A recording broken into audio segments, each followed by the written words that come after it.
नमस्कार, हरिओम माझे सर्व प्रिय मित्र आणि मैत्रिणींना। आजही शहराच्या तुलनेत खेड्यातील स्त्रिया या अधिक तंदुरुस्त आहे। याला कारणीभूत आहे तेथील राहणीमान, तेथील खाद्यपदार्थ, पौष्टिक आहार, तेथील कामाची पद्धत।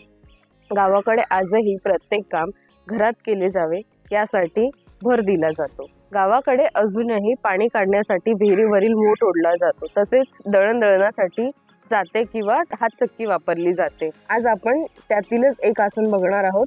त्याबद्दल जे आसन आहे त्याला चक्की चलनासन असे म्हणतात।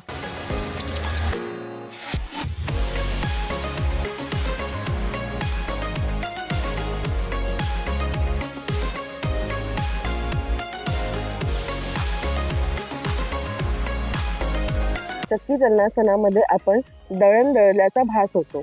चला तर मग आज हे कसे करावे त्याची कृती आणि त्याची काळजी हे बघूया। आता आपण चक्की चलनासनाची कृती बघूयात आणि त्यानंतर त्याचा सराव देखील करूया। चक्की चलनासन हे सराव जर कोणी नव्याने करत असेल तर त्यांनी पाठीला कशाचा तरी आधार घ्यावा। सर्वप्रथम आपण पाठीला आधार घेऊयात। तुम्ही घरातील दिवाळाचा देखील आधार घेऊ शकता। पायांना बाहेरच्या दिशेने करूयात। पायांमध्ये बरेचसे अंतर घेऊयात। त्यानंतर हाताची एकमेकांमध्ये गुंफण करायची। हाताची गुंफण केल्यानंतर आपण क्लॉकवाइज आणि अँटी क्लॉकवाइज हे आसन करणार आहोत।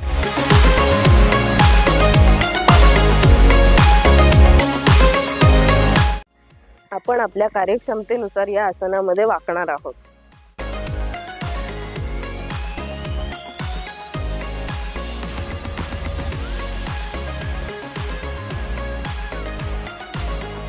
आता अँटी क्लॉकवाइज करूयात।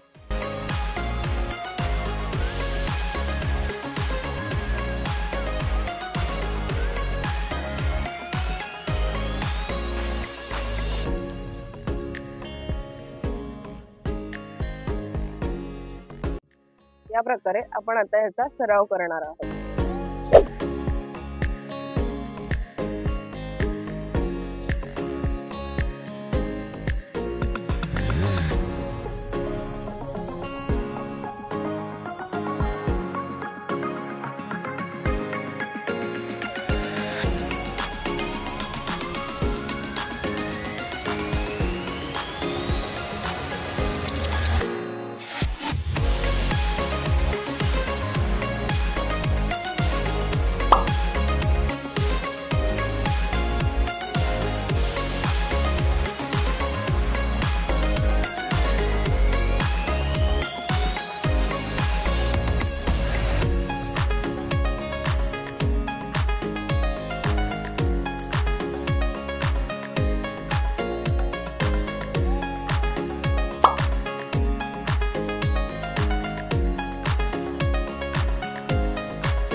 आसन झाल्यानंतर पायांना थोडा आराम देऊया।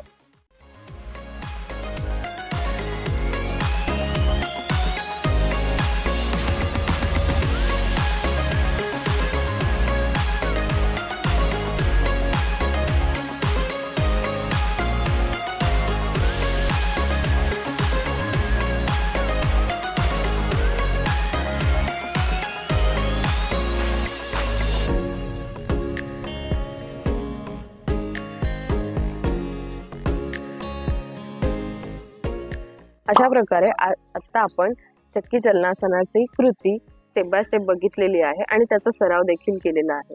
नियमित चक्की चलनासनाच्या सरावाने होणारे काही फायदे बघूयात। पाठ, पोट आणि हाताच्या स्नायूंना व्यायाम मिळतो। तसेच स्त्रियांच्या गर्भाशयाच्या स्नायूंना व्यायाम मिळतो। सातत्याने हे व्यायाम केल्याने वेदनादायक मासिक पाळीपासून आराम मिळतो, म्हणजेच क्रॅम्प्स पासून आराम मिळतो। पोटाची चरबी कमी होते।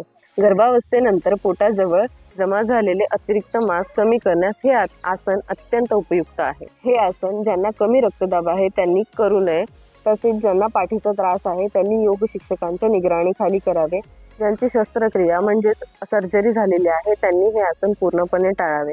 आजचा आपला व्हिडिओ आवडला असेल तर व्हिडिओला लाईक, शेअर आणि कमेंट करा. चॅनलवर नवीन असाल तर चॅनलला सबस्क्राईब करा. बेल आयकन प्रेस करायला विसरू नका, म्हणजे आमचे नवनवीन व्हिडिओजचे नोटिफिकेशन येतील. भेटूयात पुढच्या व्हिडिओमध्ये. हरिओम.